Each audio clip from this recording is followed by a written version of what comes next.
안녕하세요. 삼지리 TV입니다. 오늘은 서양 심리학의 거장 칼 융이 동양의 지혜, 특히 주역을 만나 어떻게 그의 학문적 세계가 확장되었는지 그 놀라운 여정을 함께 탐구해보고자 합니다. 서양의 깊이 있는 심리학이 동양의 수천 년 지혜를 만났을 때 어떤 통찰이 펼쳐졌을까요? 함께 이 흥미로운 만남 속으로 떠나보시죠. 자, 오늘 저희가 함께 이야기 나눌 내용은 다음과 같습니다. 먼저 융이 동양의 어떤 비밀을 발견했는지 그의 성장 배경과 학문적 여정을 살펴보면서 시작할 겁니다. 이어서 정신분석학의 거장 프로이트와의 운명적인 만남과 왜 결국 그들이 결별하게 되었는지도 알아볼 텐데요. 그리고 오늘의 핵심이죠. 칼 융이 주역과 어떻게 충격적인 만남을 가졌고 그 만남을 통해 어떤 새로운 개념들을 발견했는지 깊이 있게 다룰 예정입니다. 마지막으로 동서양 지혜의 융합이 우리에게 선사하는 인간 이해의 새로운 지평에 대해 이야기 나누면서 마무리하겠습니다. 칼 융은 서양 심리학의 거장으로서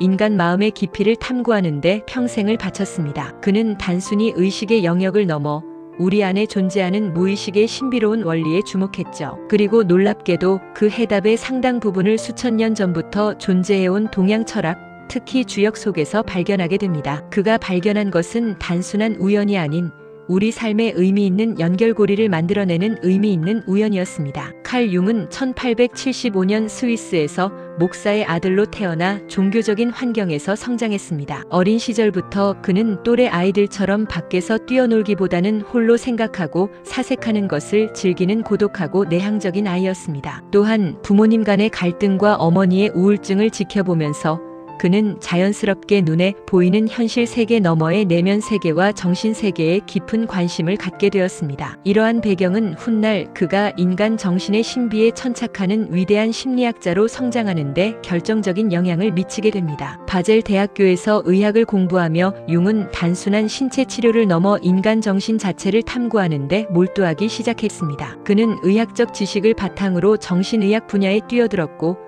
그 과정에서 인간 정신의 복잡성과 깊이에 매료되었습니다. 이를 통해 그는 서양 심리학 연구에 확고한 기초를 다지며 학자로서 자신만의 독자적인 길을 개척해 나갔습니다. 그의 학문적 여정은 단순히 지식을 습득하는 것을 넘어 미지의 영역이었던 인간 정신의 비밀을 파헤치는 위대한 모험의 시작이었습니다. 1907년 칼 융은 정신분석학의 창시자이자 거장인 지그문트 프로이트와 운명적인 첫 만남을 가졌습니다. 이들은 처음 만난 날 무려 13시간 동안이나 밤샘 토론을 하며 깊은 학문적 교류를 나누었고 프로이트는 젊은 융의 천재성을 한눈에 알아보고 그를 자신의 학문적 후계자로 생각할 만큼 신뢰했습니다. 이처럼 초기에는 두 위대한 학자가 긴밀한 협력 관계를 유지하며 서양 심리학의 지평을 함께 넓혀나갔습니다. 하지만 안타깝게도 두 거장의 동행은 오래가지 못했습니다. 1913년 프로이트와 융은 정신 에너지, 즉 리비도를 해석하는 근본적인 관점 차이로 인해 결국 결별하게 됩니다. 프로이트는 리비도를 주로 성적 에너지로 보며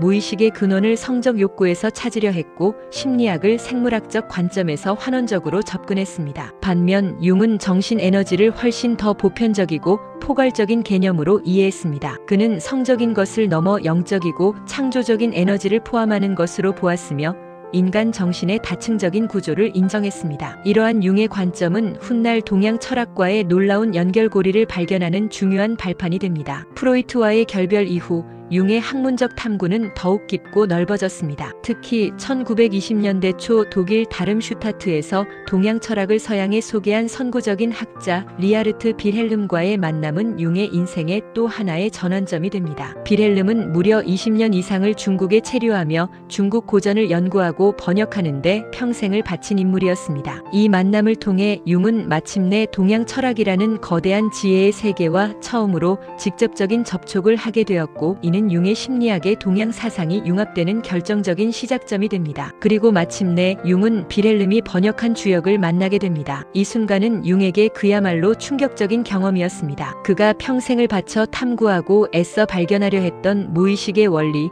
인간 정신의 깊은 통찰들이 이미 수천 년 전부터 이 동양 최고의 철학서에 고스란히 담겨 있었다는 사실에 융은 깊은 경외감을 느꼈습니다. 주역과의 만남은 융의 학문적 방향을 완전히 바꾸는 결정적인 전환점이 되었고 서양 심리학이 동양 지혜와 만나 새로운 지평을 열게 되는 심리학적 충격이었습니다. 주역을 통해 융은 동시성 원리라는 매우 독특하고 심오한 개념을 발견하게 됩니다. 동시성이란 인과관계, 즉 원인과 결과 없이 동시에 발생하는 의미 있는 사건들을 말합니다. 서양 과학의 관점에서는 설명하기 어려운 내면의 심리 상태와 외부에서 일어나는 사건들이 마치 우연처럼 신비롭게 일치하는 현상이죠. 융은 이 동시성을 주역 속에서 발견한 핵심 원리이자 새로운 통찰로 받아들였습니다. 이 개념은 융에게 인간과 우주의 연결, 그리고 의미 있는 우연에 대한 깊은 이해를 제공하며 그를 완전히 매료시켰습니다. 융이 발견한 가장 중요한 개념 중 하나는 바로 집단 무의식입니다. 이 개념은 동양 사상의 영향을 받아 형성되었는데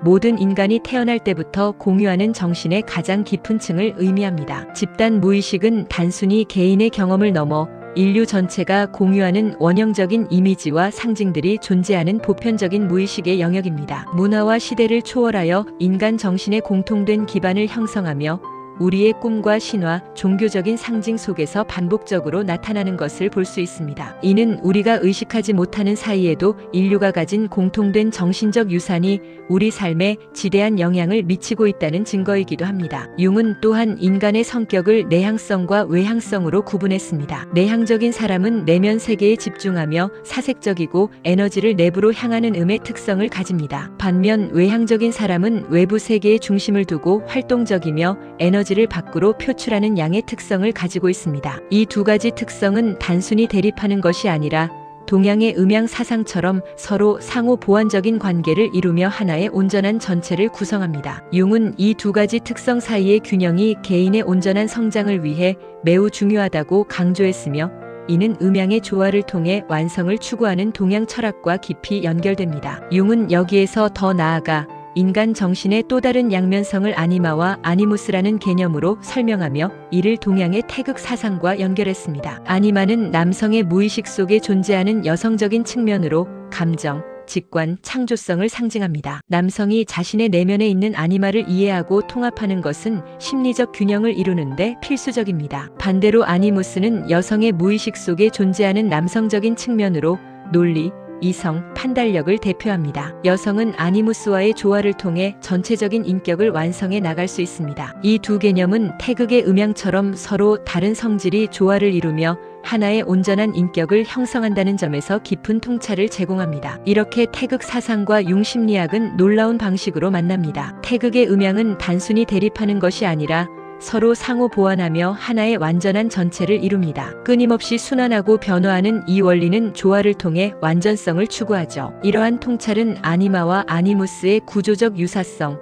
내향성과 외향성의 균형 개념, 그리고 의식과 무의식의 통합이라는 융 심리학의 핵심 개념들과 정확히 일치합니다. 결국 이 만남은 서양 심리학과 동양 철학이 만나 인간 정신에 대한 보편적인 이해를 가능하게 하고 문화를 초월한 심리학적 진리를 발견하며 통합적인 인간 이해의 새로운 지평을 열어주었습니다. 칼 융과 주역의 만남은 단순한 이론의 교환을 넘어선 깊은 사상적 융합의 시작이었습니다. 이는 동양과 서양이 함께 인간 마음의 본질을 탐구하기 위한 역사적인 협력이자 수천 년 동안 축적된 동양의 지혜가 현대 심리학과 만나 지혜를 공유하는 특별한 순간이었습니다. 심리학 역사에서 동서양 사상을 통합하는 결정적인 전환점이 되었고, 이를 통해 우리는 인간 이해에 대한 새로운 관점과 깊이를 얻을 수 있게 되었습니다. 융은 인간의 마음이 거대한 우주와 같은 질서와 구조를 가지고 있다고 보았습니다. 그리고 놀랍게도 수천 년 전 주역은 이미 이러한 우주적 원리와 인간 마음의 깊은 연결고리를 담고 있었습니다. 동양과 서양의 지혜가 하나로 통합되면서